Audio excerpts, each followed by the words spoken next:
General Bajwa ने बड़ा गंदा रोल प्ले किया। इसने हुसैन हक्कानी को हायर किया हुआ था और हमारी गवर्नमेंट के पैसे से, और वो मेरे खिलाफ वहाँ पूरी कैंपेन चला रहा था और कह रहा था बाजवा बड़ा प्रो अमेरिका और इमरान एंटी अमेरिका।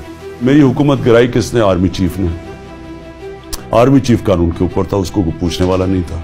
वो साजिश करता रहा और आखिर में आके उसने ये इन लोगों के साथ मिलके और साथ फिर उसने अमेरिकनों को भी मेरे खिलाफ कर दिया। जब अवाम हमारे साथ खड़ी हो गई तो बजाय उसको उसमें ये इतनी अकल होती कि मैं गलत फैसला कर बैठा हूं, अवाम के अगेंस्ट कभी मुल्क की इस्टेब्लिशमेंट नहीं चाहती।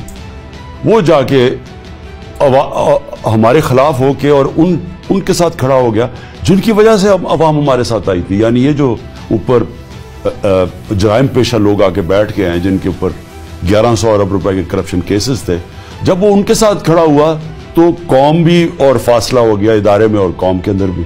मेरे ख्याल में हमें इन्होंने सीटें हमारी कम करवाई थी और उन सीटों से हमें कंट्रोल करने के लिए इन्होंने हमारी सीटें कम करवाई। मैं 2018 की बात कर रहा हूं।